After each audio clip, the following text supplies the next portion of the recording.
A na čo by si ľudia mali dávať pozor, keď dostanú ponuku z firmy, ktorá vyrába fotovoltaiku?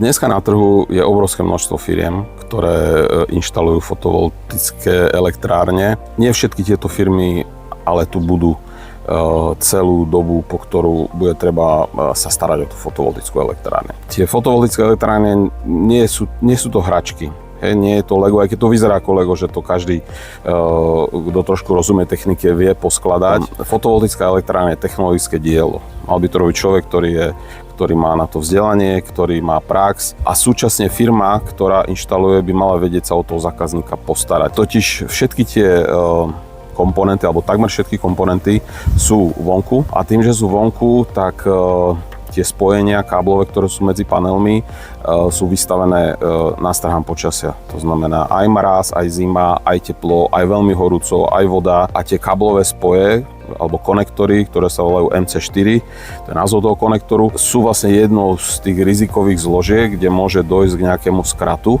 a tým pádom aj následne požiaru a preto my ako dodavatelia a zákazník ako poviem správny hospodár musí urobiť všetko preto, aby minimalizoval to riziko.